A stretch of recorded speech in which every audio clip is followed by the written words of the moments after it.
Hello నమస్తే, నేను journalist YNR. మొత్తం ఆసియాలో ఉద్రిక్త వాతావరణం చూస్తున్నాం. గతంలో చాలా సందర్భాల్లో పశ్చిమ ఆసియాలో ఘర్షణలు, గొడవలు, ఉద్రిక్తత అంటూ వార్తలు వింటూ ఉండేవాళ్ళం. కానీ ఇప్పుడు మొత్తం ఆసియా ప్రాంతం అంతా కూడా ఉద్రిక్తతలకు నిలయంగా మారిపోయింది.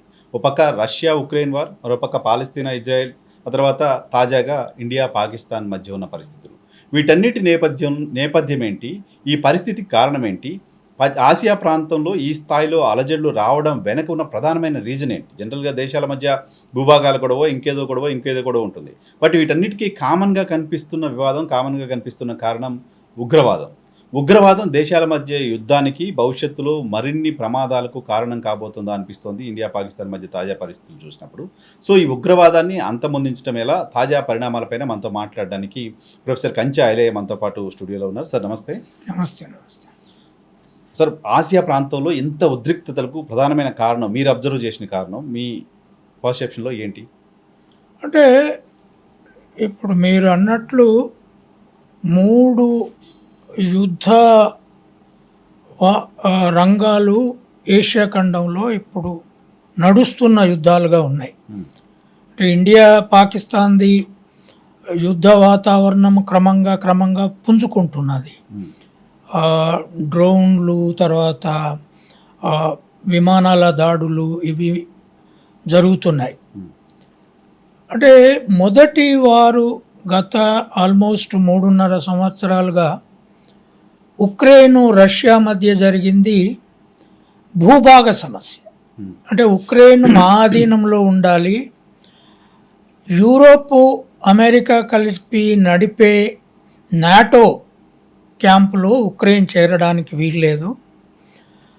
అయితే ఎప్పుడైతే 2020లో ట్రంప్ ఓడిపోయి బైడెన్ డెమోక్రటిక్ పార్టీ అధికారంలోకి వచ్చిందో అప్పుడు వాళ్ళు రద్దయిన నాటోను తిరిగి దాన్ని మళ్ళీ పునరుద్ధరించి ఎక్స్పాన్షన్కు అప్పీల్ చేసినప్పుడు ఉక్రెయిన్ జెలెన్స్కీ కొత్తగా వచ్చిన ప్రెసిడెంటు ఆయన ఓవరాల్ సిచ్యువేషన్ అసెస్ చేసుకొని ఉండడు, మేము ఉక్రెయిన్లో నాటోలో చేరుతామన్నాడు. సో వెంటనే రష్యా రియాక్ట్ అయింది, మీరు కనుక నాటోలో చేరితే మా శత్రు క్యాంప్ అది, కనుక మేము యుద్ధం చేసి మిమ్మల్ని రష్యా గుంపులోకి తీసుకుంటామనే ప్రకటన చేశారు.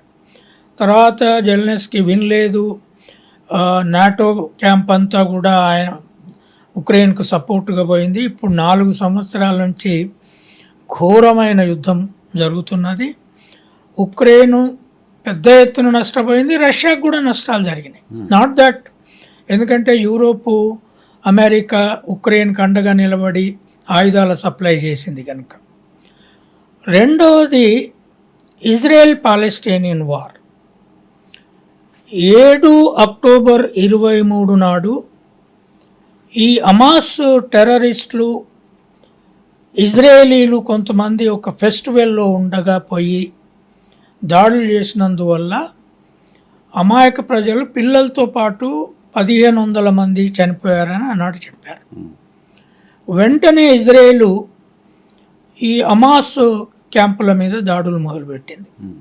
హమాస్ టెర్రరిస్ట్ క్యాంపులు అవి పాలెస్టైన్లే కాకుండా లెబనాన్లో ఉన్నాయి, పక్క దేశాలలో అన్నిట్లలో దాడులు మొదలుపెట్టింది.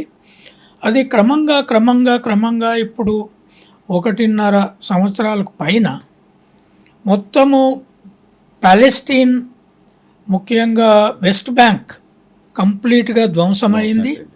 ఇజ్రాయెల్ కూడా బాగా నష్టాలు జరిగినాయి. నాట్ దట్, అంత పెద్ద టెక్నాలజీ ఉన్న దేశమైన అమెరికా, యూరోపు అండగా ఉన్న దేశం, వాళ్ళు జ్యూస్ కనుక క్రిస్టియన్ వరల్డ్ అంతా వాళ్ళకు అనుకూలంగా ఉంది, యువతల టెర్రరిజానికి వ్యతిరేకంగా పోరాడే శక్తులన్నీ అనుకూలంగా ఉన్నాయి, అయినా కూడా నష్టాలు జరిగినాయి.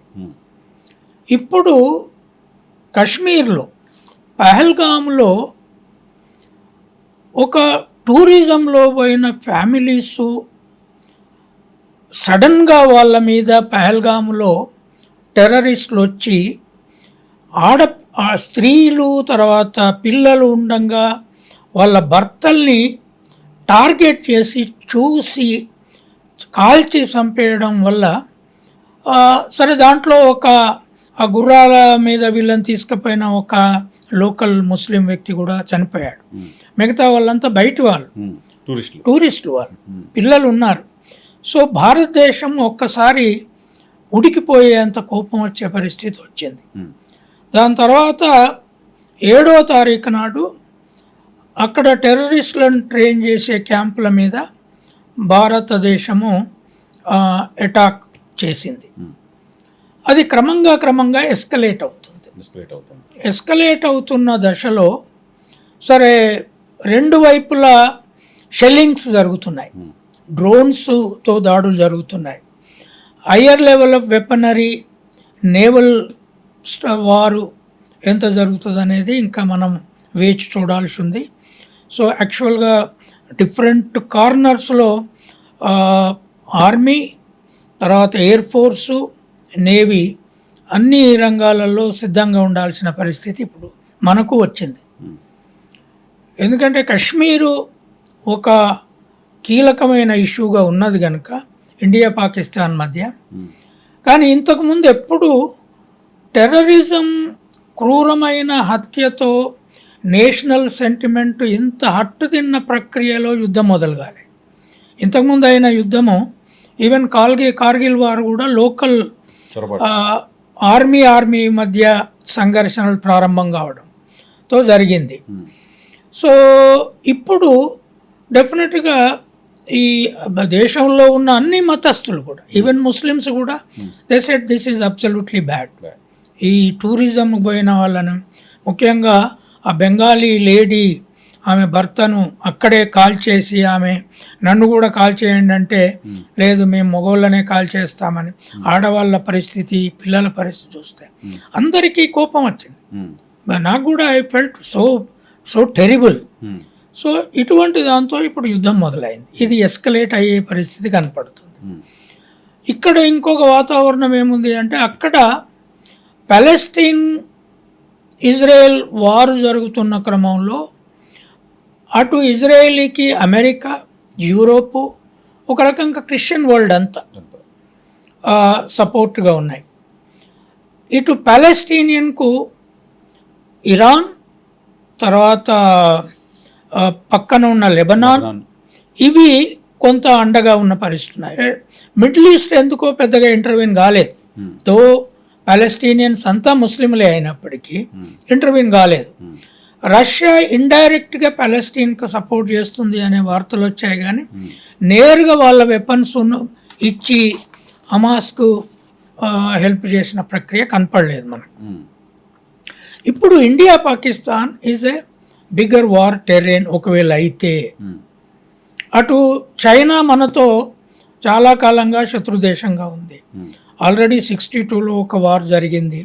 ఇప్పటికీ కవ్వింపు చర్చలు ఆ బార్డర్ మీద ఉన్నాయి. చైనా ఈ మధ్య డెవలప్ చేసుకున్న టెక్నాలజీ ఒకటి ఉంది. సరే మన ఆర్మ్డ్ స్ట్రెంత్ కూడా ఇప్పుడు పెరిగింది. క్రమంగా బిల్డప్ అయిన ఆర్మ్డ్ స్ట్రెంత్ ఉంది. Though we bought main four weapons from west.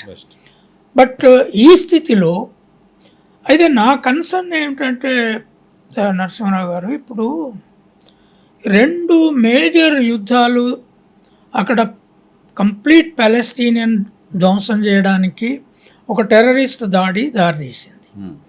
ఇక్కడ ఇండియా పాకిస్తాన్ మధ్య యుద్ధం జరగడానికి ఒక టెర్రరిస్టు అటాక్, అమాయకుల మీద చేసిన అటాక్ దారితీస్తుంది.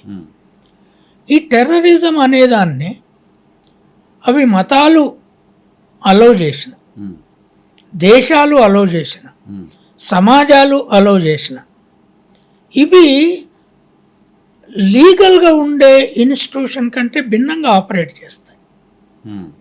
అంటే ఒక దేశము టెర్రరిజానికి క్యాంపుగా మారింది అనే పేరు వస్తే, ఇప్పుడు పాకిస్తాన్కు ఆ లక్షణం ఉందని చాలా చర్చ జరుగుతుంది. అక్కడ టెర్రరిస్టులే మిగతా వాటిని అన్నింటినీ శ్వాసిస్తారు. సరే, అక్కడ ఇంతకుముందు బెనజీర్ భుట్టోను అక్కడి టెర్రరిస్టులే చంపారు. కానీ భారతదేశంలో కూడా రాజీవ్ గాంధీ టెర్రరిజంతో చంపబడ్డాడు. అయితే మన దేశ టెర్రరిస్టులు కాదు. శ్రీలంక టెర్రరిస్టులు, వాళ్ళు ప్లాన్డ్గా ట్రైన్ చేయబడ్డ వాళ్ళు ఇక్కడికి ఇన్ఫిల్ట్రేట్ అయ్యి ఆయనను పేల్చేశారు. అక్కడేమో లోకల్ టెర్రరిస్టులు, వాళ్ళ సమాజ టెర్రరిస్టులు, వాళ్ళ సొసైటీలో పెరిగిన వాళ్ళు. అక్కడి మాజీ ప్రైమ్ మినిస్టర్, అంత పేరున్న ప్రైమ్ మినిస్టర్, ఆమె మొదటి women prime minister. She was Oxford university student president Benazir Bhutto. నేను ఆమె పుస్తకం చదివాను, యాక్చువల్గా the daughter of the east అని, వెరీ ఫేమస్ బయోగ్రఫీ ఆమెది, ఆటోబయోగ్రఫీ.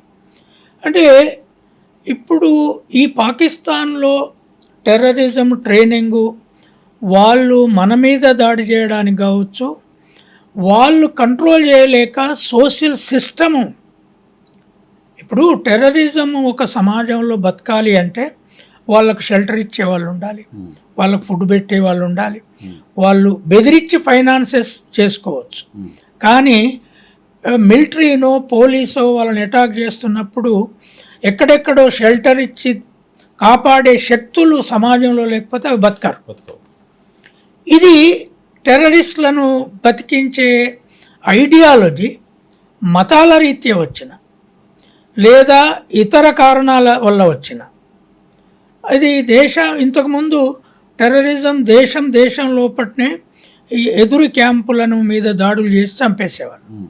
ఇప్పుడు బార్డర్స్ దాటొచ్చి ఇవాళ పాకిస్తాన్ చేసిన, అక్కడ హమాస్ పోయి ఇజ్రాయెల్లో చేసిన వాళ్ళు ఇతర దేశాల మీద దాడులు చేసినప్పుడు టెర్రరిస్ట్ అటాక్స్ దేశం మొత్తము కోపానికి వస్తుంది.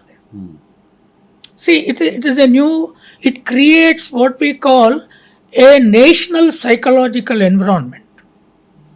ఒక కోపం, ఒక యాంగర్. అరే మా అమాయకమైన ఏదో ఇన్స్టిగేట్ చేసిన వాళ్ళు, ఎక్కడో కొట్లాడిన వాళ్ళు, ఇద్దరి మధ్య సంఘర్షణలు జరుగుతున్నాయి అనుకుంటే అది వేరే విషయం. లేదా యుద్ధాలు ఆర్మ్డ్ ఫోర్సెస్ మధ్య, పొలిటికల్ పార్టీల ఆర్ములు ఉన్నాయి.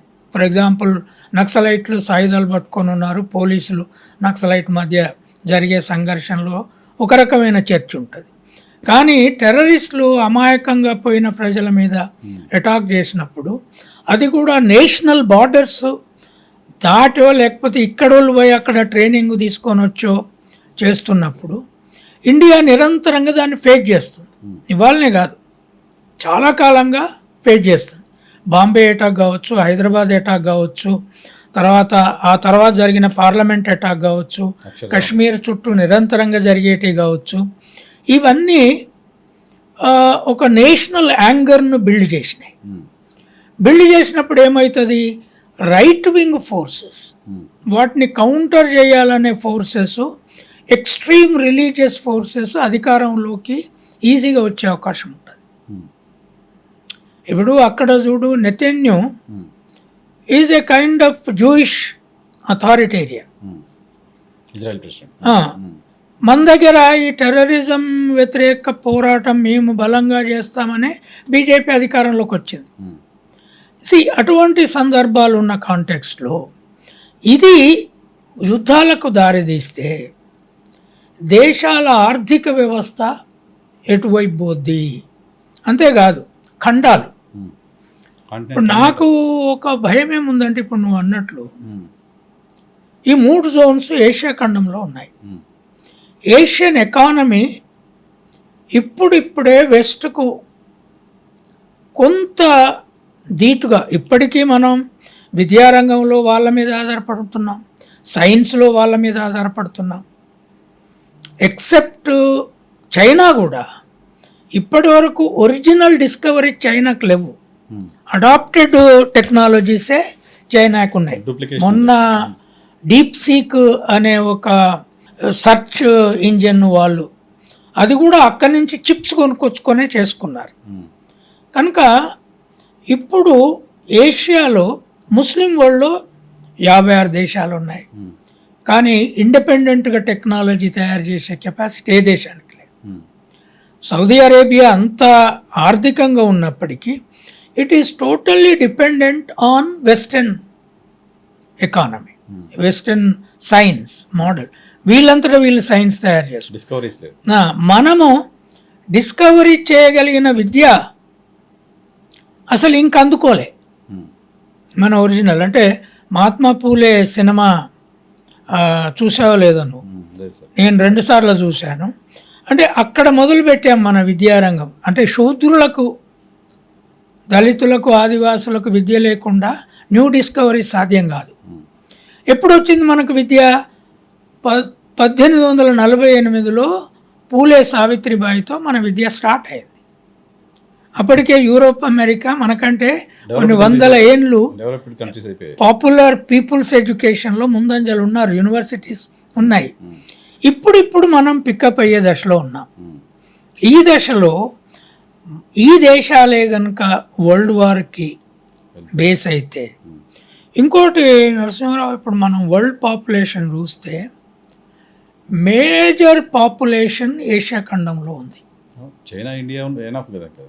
చైనా, ఇండియా కాదు, ఈవెన్ ముస్లిం వరల్డ్ కూడా is collectively bigger than entire Indian population. Collectively ఈ 56 దేశాల ముస్లిం వరల్డ్ పాపులేషను మన ఇండియన్ పాపులేషన్ కంటే ఎక్కువ ఉంది. చైనా, ఇండియా, ఈ Muslim world, even if you take out Asian continental western సివిలైజేషన్లో ఉన్న ఉక్రెయిన్ లాంటి వాటిని తీసేసిన, బట్ ఉజ్బెకిస్తాన్ ఇవన్నీ మన లోపల ఉన్నాయి. ఈ పాపులేషన్ మీద బాంబుల దాడులు లేదా న్యూక్లియర్ వెపన్స్ ఇక్కడ వాడకం మొదలైందనుకో, చాలా ప్రమాదం ఉంటుంది. ఇది అంటే మిలియన్స్ మిలియన్స్ మిలియన్స్ చచ్చిపోతారు. No, I'm terribly afraid of this nuclear weapon. యాక్చువల్గా ఒకప్పుడు బెర్ట్రాండ్ రస్సెల్ అని ఒక ఫిలాసఫర్ ఉండే మీకు, ఈవెన్ ఐన్స్టీన్ ఎవరైతే న్యూక్లియర్ వెపన్ కనుక్కున్నాడో, he said maybe I'm committing a mistake, maybe I will become the source of destruction of the world, my knowledge, that is what I did not want. But you have discovered nuclear arms. అయితే nuclear arms పాజిటివ్గా వాడుకునే scope ఉండొచ్చు, right, దాని ఎనర్జీకి మార్చుకోవచ్చు, ఇంకోటి. But when war is there, అందులో religious సెంటిమెంట్ల రూపంలో ముఖ్యంగా that problem is very big between Israel and Palestine. అది జూయిష్ దేశము, ఇది ఇస్లామిక్ దేశం. India and Pakistan and the Muslim world. Muslim world దాని థింకింగ్ దానికి ఉంటుంది. నాకు ఇక్కడ పాయింట్ ఏంటి సార్ అర్థం కాదు. మొత్తం ప్రపంచం ఈరోజు ఉగ్రవాదానికి బాధితులే. అగ్రరాజ్యం అమెరికాతో సహా అందరం బాధితులమే. ఉగ్రవాదానికి వ్యతిరేకంగా పోరాటం అంటూ అనేక సెమినార్లు ప్రపంచవ్యాప్తంగా చాలా జరగడం చూస్తున్నాం. Osama bin Laden world top ఉగ్రవాదిగా ఉన్నదని పట్టుకుంది అమెరికాలో. అమెరికా వాళ్ళు పాకిస్తాన్లోనే, అమెరికా వాళ్ళు పాకిస్తాన్లో పట్టుకొని చంపేశారు ఒబామా. మసూద్ అజర్ని యుఎన్ఓ ఇంటర్నేషనల్ టెర్రరిస్ట్గా ప్రకటించింది. అతను పాకిస్తాన్లో ఉండి మాట్లాడుతున్నాడు, పాకిస్తాన్లో కనపడుతున్నాడు, విజిబిలిటీ ఉంది. ఇప్పుడు అతని ఫ్యామిలీ అంతా డిస్ట్రాయ్ అయిపోయింది అంటున్నారు. సో అక్కడ ఉగ్రవాద మూలాలు కనపడుతుంటే, క్లియర్గా కనపడుతుంటే, అమెరికా డైరెక్ట్ ఎక్స్పీరియన్స్ చేసింది. యుఎన్ చెప్పిన టెర్రరిస్టులు ఎక్కడున్నారు, ఎందుకు వరల్డ్ అంతా రియాక్ట్ అవ్వట్లేదు? భారత్ చేస్తుంది ఉగ్రవాదం పైన పోరు, మేము సపోర్ట్ చేస్తామనే మాట ఒక్క కంట్రీ కూడా ఎందుకు మాట్లాడలేకపోతుంది? నరసింహారావు, నాకు కూడా కొంత ఆశ్చర్యం వేసింది. అంటే నిన్న అమెరికన్ వైస్ ప్రెసిడెంట్ స్టేట్మెంట్ చూసినాక జేడీ వ్యాన్స్ ఇక్కడికి వచ్చిపోయిండు. మొదట్లో మేము 2 దేశాలు మా మిత్ర దేశాలే అని ట్రంప్ ఒక ప్రకటన ఇచ్చాడు, కానీ ఎస్కలేషన్కి మేము వ్యతిరేకం. బట్ నిన్న జేడీ వ్యాన్స్ ప్రకటన, we have nothing to do with this, we have no business to engage with anybody అంటున్నాడు. It is none of our business అన్నాడు. ఎందుకు కాకుండా పోతుంది? సో అది నువ్వు అన్నట్లు టెర్రరిజంతో యుద్ధం మొదలైంది. ఈ టెర్రరిజానికి వ్యతిరేకంగా global unified force, peace, global peace, global human values, religious ఫండమెంటలిజాన్ని, అన్ని రకాల రిలీజియస్ ఫండమెంటలిజాన్ని తగ్గించకపోతే టెర్రరిజం టెండెన్సీస్ పెరిగే అవకాశం ఉంది అనే క్రమంలోనే ముస్లిం కంట్రీస్లలో టెర్రరిజంకు పునాదులు ఎక్కువగా ఉన్నాయి, క్యాంపులు ఉన్నాయి అని అటు క్రిస్టియన్ వరల్డ్, ఇటు భారతదేశము, చైనా ఒక్కటే ఏ రకమైన స్టాండ్లో ఉన్నదో దాని విషయంలో అర్థం కాకుండా ఆపరేట్ చేస్తుంది. ఎందుకంటే దానికి ఈ ఈ ముస్లిం ఇష్యూ మీద అంత సమస్యగా లేదు వాళ్ళకి. There is a certain amount of problem they. కానీ మనకు చాలా ప్రికేరియస్ సిచ్యువేషన్. మనకు దగ్గర 20 కోట్ల ముస్లిం పాపులేషన్ ఉంది. ముస్లిం వరల్డ్ పక్కనే ఉంది, ఇటు బంగ్లాదేశ్ ఉంది. ఇదంతా ఉన్న పరిస్థితులలో మతపరమైన రాజకీయ టెంపరామెంట్స్ పెరుగుతున్న దశ ఉంది అన్ని వైపుల నుంచి. అమెరికాలో కూడా అట్లాగే రైట్ వింగ్ పాలిటిక్స్ నుంచే అమెరికా ఫస్ట్ అనే పేరుతో రిపబ్లికన్స్ పెరిగారు అధికారంలోకి. ట్రంప్ లాంటి వాడు స్ట్రాంగ్ యాంటీ టెర్రరిజం స్టాండ్ తీసుకొని మొదటిసారి అధికారంలోకి వచ్చాడు. ఇప్పుడు మళ్ళీ అధికారంలోకి వచ్చాడు. కానీ సడన్గా ఈ స్టాండ్ ఎందుకు తీసుకున్నారు? తర్వాత రేపు చైనా పెద్ద ఎత్తున పాకిస్తాన్కు సపోర్ట్ చేస్తే కూడా ఇండియాతో మేము న్యూట్రల్గా ఉంటాము అంటే, మరి ఓవరాల్గా ప్రపంచంలో టెర్రరిజం క్వశ్చన్ను ఎట్లా హ్యాండిల్ చేయగలుగుతాము? యూనివర్సిటీలలో ప్రాబ్లము చర్చించుకోవాల్సిన ప్రాబ్లం ఉంటుంది. సో యూరోప్ కూడా, బ్రిటన్ కూడా ఒక సాఫ్ట్ న్యూట్రల్ స్టాండ్ తీసుకున్నట్లు కనపడింది నాకు. Maybe my reading is wrong. ఒకవైపు Indian government is saying that Britain is with us, but I did not read that signal very clear. France ఇవి సరే, యుద్ధం జరిగినప్పుడు ఆయుధాలు అమ్ముకోవడం కోసం తీసుకునే స్టాండ్ వేరు. But as you said, terrorism మీద ఒక ఇప్పుడు మన దగ్గర అన్ని రాజకీయ పార్టీలు ఒకే స్టాండ్ తీసుకున్నాయి. బీజేపీ ప్రభుత్వంలో ఉంది కనుక గట్టి స్టాండ్ తీసుకోక తప్ప, కాంగ్రెస్ ఈక్వల్ స్టాండ్ తీసుకున్నది. ఎంత పెద్ద ఇదైనా పర్వాలేదు, మనం టెర్రరిజాన్ని we have to fight back అని చాలా స్ట్రాంగ్గా వాళ్ళే 2-3 మీటింగులు పెట్టాడు, సిరీస్ ఆఫ్ ప్రెస్ కాన్ఫరెన్స్లు పెట్టారు. ఖర్గే, రాహుల్ వీళ్ళు బయటకు వచ్చి మాట్లాడారు. అన్ని రీజనల్ పార్టీలు మాట్లాడాయి. తెలంగాణ గవర్నమెంట్ అయితే ముఖ్యమంత్రి నేను జీతం మొదలు ఇస్తా అన్నాడు, ఇంకో మంత్రి అయితే యుద్ధానికే పోతానన్నాడు. Right? So there is a unified issue around this because we have tasted the loss of terrorism. ఇది ఒక్కనాటిది కాదు. కనుక ఈ స్థితిలో వరల్డ్ దీనికి ఎక్కడో అక్కడ యుఎన్ఓలో స్ట్రాంగ్ స్టాండ్ తీసుకోను, నువ్వు పాకిస్తాన్ ఇండియాను పిలిచైనా terrorism has to come to an end. ఇప్పుడు జరిగే నష్టంతో Pakistan must take a strong stand that within our country we will not allow any మసూద్ను మిగతా వాళ్ళని ఎవరైనా కానీ. పాకిస్తాన్ ఆర్మీ చీఫ్ చెప్తున్నాడు, అంత కొడితే 1500 మంది టెర్రరిస్టులు ఉన్నాడు, వాళ్ళని మనం ఎంతలా, మరి ఎందుకు అలో చేస్తున్నావు? నువ్వు చిదిమేస్తానంటావు. Their camps are there and the fellow who has kidnapped hijacked a plane, ఎవరి కోసం అయితే ప్లేన్ హైజాక్ చేయబడిందో, ఎవరినైతే విడిపించుకున్నారో వాళ్ళందరూ అక్కడే విడిపించుకున్న వాళ్ళకు మీరు ఆర్మీ ప్రొటెక్షన్ ఇచ్చి కాపాడడం అనేది. Now how does the world treat this? ఇది ఒక సమస్య. నాకు ఇంకొక సమస్య ఏమిటి అంటే, ఎంతకాలము మత పునాదిగా టెర్రరిజాన్ని, ఇప్పుడు మనము చిన్నపిల్లల్ని పాలిచ్చి పెంచినట్టు టెర్రరిస్ట్ ఆలోచనని సమాజం పెంచుతూనే బతుకుతుంది. ఒక టెర్రరిస్ట్ కావాలనుకునే అయ్యే చైల్డ్కి చిన్నప్పటి నుంచి నూరిపోసే విలువలు చాలా ఇంపార్టెంట్. ఎందుకంటే టెర్రరిజం యొక్క రూపం ఏంటి అంటే, ఇప్పుడు మొన్న కాశ్మీర్లో చంపిందని చూద్దాం, వీళ్ళెవరో వాళ్ళకి తెలియదు కదా, వీళ్ళు ఎక్కడోళ్ళో తెలియదు.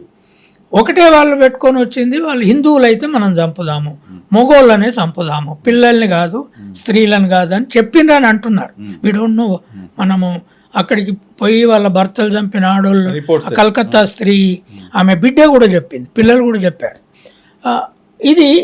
ఈ ట్రైనింగ్ చిన్నప్పటి నుంచి పిల్లలకు నూరిపోసిన ట్రైనింగ్లో, లేదా వాళ్ళు ఎదుగుతున్న స్కూళ్ళు, సమాజం, ఇల్లు అరికడితే తప్ప ఇది ఎట్లా పెరుగుతుంది? ఎంకరేజ్ చేస్తున్నాయి కదా కంట్రీస్, దేశాలు. That is the problem. విద్యారంగాన్ని మనము సైంటిఫిక్గా చేయాలంటే ఉత్పత్తితో ముడేసి క్లాస్ రూమ్లో పాఠాలు చెప్పాల్సి ఉంటుంది. కానీ ఒక దేశాన్ని మతపరమైన దేశంగా చేయాలంటే మతపరమైన విలువలు, ఇతర మతాల పట్ల ద్వేషం, అంతే కదా. ఈ రెండు, అంటే నీ మతాన్ని నువ్వు బాగా ఎక్కించాలి అంటే ఇతర మతాల పట్ల ద్వేషాన్ని పెంచడం అనేది ఒక విలువ అవుతుంది. ఒకసారి దేశం మతపర దేశంగా మారింది అంటే ఇతర మతాల మీద ద్వేష పెంపకం స్టార్ట్ అవుతుంది. రెండవది, అక్కడ రాజ్యాంగబద్ధ ప్రజాస్వామ్యం బతకదు. See it is a clear evolution of democratic principles. క్రిస్టియానిటీకి వ్యతిరేకంగా ఫైట్ చేసి డెమోక్రటిక్ కాన్స్టిట్యూషనలిజం యూరోప్లో థింకర్స్ ప్రపోజల్ వల్ల వచ్చింది. హాబ్స్, లాకు, రూసో వీళ్ళందరూ కూడా బాగా క్యాథలిసిజము మొండి పట్టుదల రిలీజియస్ ఫండమెంటలిజంలో ఉన్నప్పుడు, మార్టిన్ లూథర్ క్యాథలిసిజాన్ని వ్యతిరేకించి దాంట్లో ఒక లిబరలిజాన్ని ఇంట్రడ్యూస్ చేసే క్రమంలో ఈ మోడర్నిజము, ఈ వెస్టర్న్ థాట్ అనేది బయలుదేరింది కదా. ఇప్పుడు దాన్ని మళ్ళా మతపరమైన ఆలోచనలోకి నెట్టినప్పుడు పాకిస్తాన్ లాంటి దేశంలో టెర్రరిజాన్ని బాగా పెంచి అది నేషనల్ ఇష్యూగా తయారు చేసుకుంటే అక్కడ పాలెస్టీనియన్ కావచ్చు, ఇజ్రాయెల్ మీద కోపం ఉండొచ్చు, ఇక్కడ భారతదేశం మీద కోపం ఉండొచ్చు, కానీ మీరు రాజ్యాంగబద్ధ డెమోక్రసీని నిర్మించుకోకపోతే మీ ఎకనామిక్ డెవలప్మెంటు వీటి వల్ల సాధ్యం కాదు. ఇది ప్రాబ్లం. ఇది ప్రాబ్లం. ఈ లెసన్ ఇక్కడ వాళ్ళకు కూడా అవసరం. ఈ లెసన్ అమెరికాలో మతాన్ని రెచ్చగొట్టే వాళ్ళకు కూడా అవసరం. నువ్వు మతపరమైన దీంట్లోకి, అది మతం నీ ప్రైవేటు ఇష్యూ, అది నీ చర్చ్ ఇష్యూ, నీ టెంపుల్ ఇష్యూ, కానీ రాజ్యాంగ పాలన ఇష్యూ కాదనే దానికి నువ్వు కట్టుబడి ఉండకపోతే టెర్రరిజము డిఫరెంట్ ఫామ్స్లో డెవలప్ అవుతుంది. దానికి సంబంధించిన పరిణామాలు ఇప్పుడు చూస్తున్నాం కదా మనం. చూస్తున్నాం. అంటే 12వ శతాబ్దానికి ముందు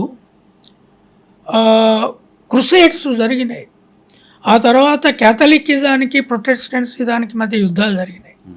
యూరోప్ అంతా విడిపోవడానికి, సివిల్ వార్స్ రావడానికి మతమే కారణమైంది, భాషా మతం. ఇవాళ మనము చూస్తున్నది ఏంటి అంటే మన దశలో, అంటే నా జీవిత కాలంలో నేను 62 వార్ చూశాను, 65 వార్ చూశాను, 71 వార్ చూశాను. తర్వాత వెస్ట్లో చాలా వార్ జోన్స్ చూసినాము. అక్కడ సోవియట్ యూనియన్, చైనా పరిణామాలు ఇమ్మీడియట్గా 49లో చైనా విప్లవం జయప్రదం అయిన తర్వాత నేను విద్యార్థిగా ఉన్న నాటికి సోషలిస్టు, కానీ అవి సివిల్ వార్స్, చాలా బ్లడ్ షెడ్ జరిగింది. అది బ్లడ్ షెడ్ జరగలే. కానీ ఇప్పుడు వచ్చేటి ఏ లక్ష్యము లేనటువంటి లక్ష్యం లేదు, అదే కదా. టెర్రరిజానికి ప్రోగ్రెసివ్ లక్ష్యం ఉండదు, సిస్టమ్ బిల్డింగ్ లక్ష్యం ఉండదు. మతపర నిర్మాణాలకి దేవునితో ముడిపడేసి స్వర్గం ఎవరిని తొందరగా పంపుతావు, ఎవరికి స్వర్గ సుఖాలు ఇస్తావు, 7 జన్మల స్వర్గము, 3 జన్మల స్వర్గము, 1 జన్మ స్వర్గము, అక్కడ కూడా జన్నత్ అని వాళ్ళు అంటారు, అక్కడ హెవెన్ అని వీళ్ళు అంటారు, స్వర్గం అని ఇక్కడ అంటాము. బట్ ఇది పెరిగింది అంటే టెర్రరిజం రూపాలు పాకిస్తాన్ లాగా చాలా దేశాల్లో ఫామ్ చేసుకున్నాయంటే ఇప్పుడున్న రాజ్యాంగాలు బతకవు, ఇప్పుడున్న ప్రజాస్వామ్యం బతకదు. మళ్ళీ వర్స్ట్ ఫామ్ ఆఫ్ రాచరికాల్లోకి పోతాం. చెంగిస్ ఖాన్లు వస్తారు. స్వేచ్ఛ ఉండదు, ఇంకా స్వేచ్ఛ ఉండదు. మతపరమైన దీనిలోకి వెళ్ళిపోతే మౌఢ్యం అంటాం కదా, అలా వెళ్ళిపోతారు కొద్దిగా. సో ఇప్పుడు ఏంటి సార్, దీనికి ఎటువంటి ఎండ్ ఉండే పరిస్థితి ఉంటుంది పాకిస్తాన్ ఇండియా మధ్య ఉన్న ఈ పరిస్థితులకి? నేను అనుకునేది ఏంటి అంటే యాక్చువల్లీ ఇప్పటికే UNO should have responded. Not responded. UNO సరే, యుఎన్ఓ జనరల్ సెక్రటరీ టెర్రరిస్ట్ అటాక్ని కండెమ్ చేశాడు. బట్ వారు స్లోగా బిల్డ్ అవుతుంది. ఇప్పటి వరకు వాళ్ళు ఇజ్రాయేలీ ప్యాలెస్టీనియన్ ఇష్యూను రిజాల్వ్ చేయలేదు. అమెరికా యుఎన్ఓను బలహీనపరచాలని చూస్తుంది.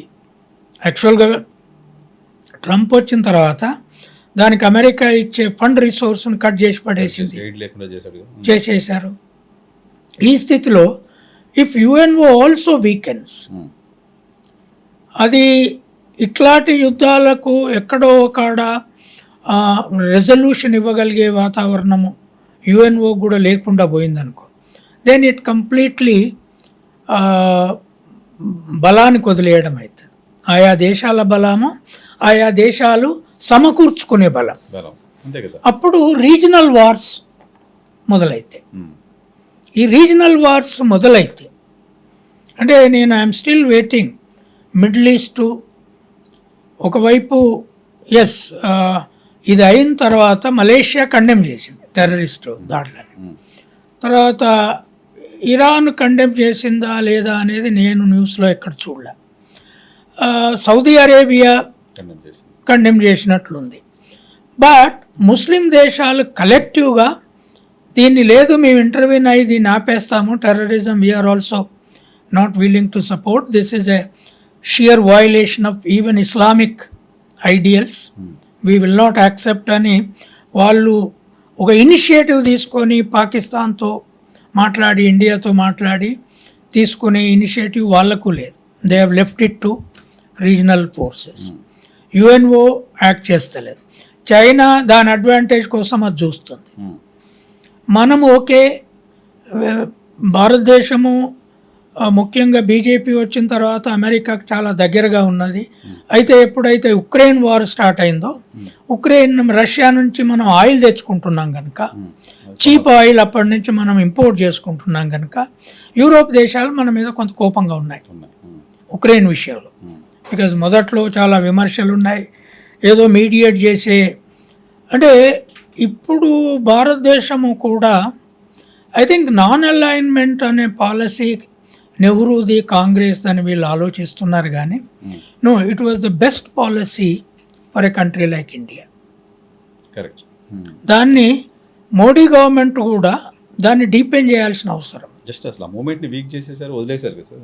నేను వదిలేశారు. కాంగ్రెస్ పీరియడ్ నాటికి అంటే గ్లోబల్ క్యాంపులు, అటు సోవియట్ క్యాంపు ఇటు అమెరికన్ క్యాంపు ఉన్నప్పుడు నాన్ అలైన్మెంట్ కొద్దిగా కాంక్రీట్గా ఇంటర్వెనింగ్ ఫోర్స్గా అయింది. నెహ్రూ థర్డ్ వరల్డ్ కంట్రీస్ అన్నిటినీ ఏకం చేయగలిగాడు. రైట్, మార్షల్ టిటో, నెహ్రూ, తర్వాత ఆఫ్రికన్ కంట్రీస్ లీడర్సు, ఇండోనేషియా, ఇవన్నీ. సో నాన్ అలైన్మెంట్ గ్రాడ్యువల్గా నాన్ ఎగ్జిస్టెన్స్గా పోయింది అది. Even Congress did not pronounce it repeatedly. మొన్న ఇక్కడ హైదరాబాద్లో పెట్టిన ఇంటర్నేషనల్ మీటింగ్ కాంగ్రెస్ పార్టీది, బ్యాంగ్డూంగ్ కాన్ఫరెన్సు మొట్టమొదలు జరిగిన తేదీన సెటిల్ చేసి పెట్టారు. ఇంటర్నేషనల్ టెర్రరిజం ఉంది. International terrorism is growing, violence is growing, killing is growing.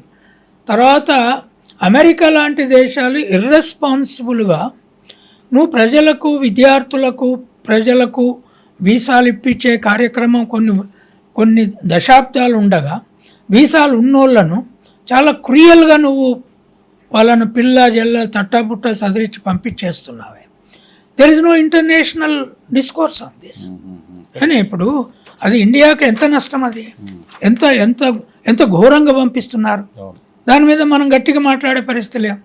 అవును, నువ్వు వాళ్ళకు వీసా టైం అయిపోయేంత వరకు ఉంచు, నువ్వు వర్క్ ఇవ్వకపోతే ఇట్స్ సింపుల్, ఆయా కంపెనీలకు చెప్పుకో, don't give work to students, that's all.